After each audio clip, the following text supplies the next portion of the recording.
Hi masters, అందరికీ నా హృదయపూర్వక నమస్సుమాంజలిలు. జీవితంలో స్పష్టత కోసం కళ్ళెం లేని గుర్రం వలె మనసు పరిగెడితే పరుగెడనివ్వండి. ఉద్వేగపూరిత పటుత్వాలను వంచండి. మనసు ఒకసారి ఒకదాన్ని మాత్రమే చూడగలదు. మరో దాన్ని చూసిన మరుక్షణమే మొదటిది అదృశ్యమవుతుంది. మనస్సు ఎల్లప్పుడూ పదాలనే చూస్తుంది, కానీ పదానికి మధ్య వచ్చే నిశ్శబ్దాన్ని చూడలేకపోతుంది. మీ కేంద్రీకరణను మార్చండి. అలా నిశ్శబ్దంగా కూర్చొని పదాంతరాల్లో వచ్చే ఖాళీలను గమనించండి. ఇది ప్రయత్నపూర్వకంగా ఉండకూడదు సుమా. ఆనందకరమైన ఆటగా, ఉల్లాసంగా కొనసాగాలి. దీనికి ఓ నిష్టను కానీ, భక్తిని కానీ, పవిత్రతను కానీ ఆపాదించకండి. అలా చేస్తే మీరు చాలా గంభీరంగా మారిపోయి పదాల నుండి పదాలు లేని స్థితికి కదలడానికి కష్టమైపోతుంది.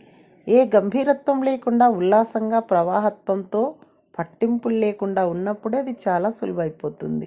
నిశ్శబ్దంగా, పూర్తి విశ్రాంతంగా కూర్చొని మీ దృష్టిని ఆ ఖాళీల వైపు ప్రవహించనీయండి. అణచిపెట్టకండి, ప్రదర్శించండి.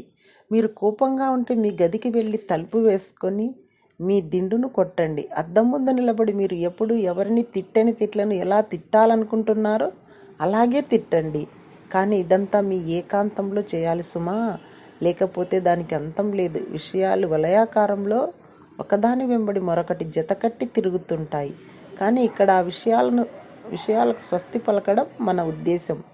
ఉదాహరణకు, మీకు ఎవరి మీదైనా కోపం వస్తే ఆ కోపానికి కారణం ఆ వ్యక్తి కాదు, కోపానికి కారణభూతమైన శక్తి నీలో ఉండడమే. అదొక నకార శక్తి కాబట్టి దానిని పైన చెప్పిన విధంగా బయటకు పంపడమే మంచిది, దాచడం మంచిది కాదు. అడవి గుర్రాలు 24 గంటల్లో వీలు చూసుకొని కనీసం ఓ గంట పాటు మౌనంగా ఉండే అవసరం ఎంతైనా ఉంది. అలా కూర్చున్నప్పుడు అంతర్గతంగా సంభాషణలు జరుగుతూనే ఉంటాయి.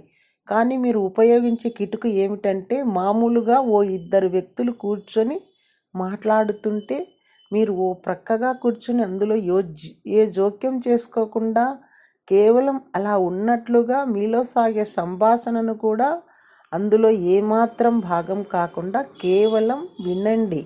విశ్లేషణ కూడా అక్కర్లేదు. ఇక్కడ కేవలం వినడమే మీ పని.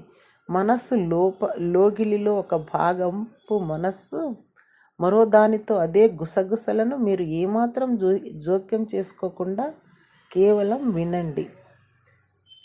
ఏదొచ్చినా రానివ్వండి, దేన్ని ఆపకండి, దేన్ని అణచే ప్రయత్నం చేయకండి. వాటి పట్ల కేవలం ఓ సాక్షిగా ఉండండి.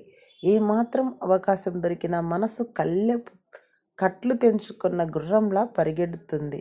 దాన్ని అలా వదిలేయండి, పరిగెత్తనివ్వండి. Thank you.